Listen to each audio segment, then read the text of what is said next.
Pero if there is one thing that really will struck you, is their authenticity.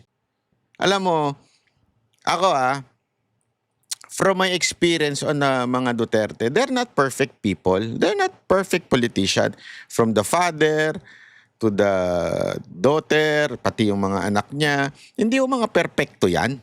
Meron niyang mga, alam mo yun, mga personal na kamalian, personal na rough edges, ika nga. Pero if there is one thing that really will struck you, is their authenticity. What you see is what you get. Hindi ka nila bubulahin. Yung what you see is what you... Kung ano yung kausap mo, ganun sila. Hindi sila yung magpapakit sa'yo, babaguhin nila yung lengguwahe nila just to look, alam mo yun, to look good. Hindi. Yan ang napansin ko sa mga Duterte. Siguro nakuha nila yan sa tatay nila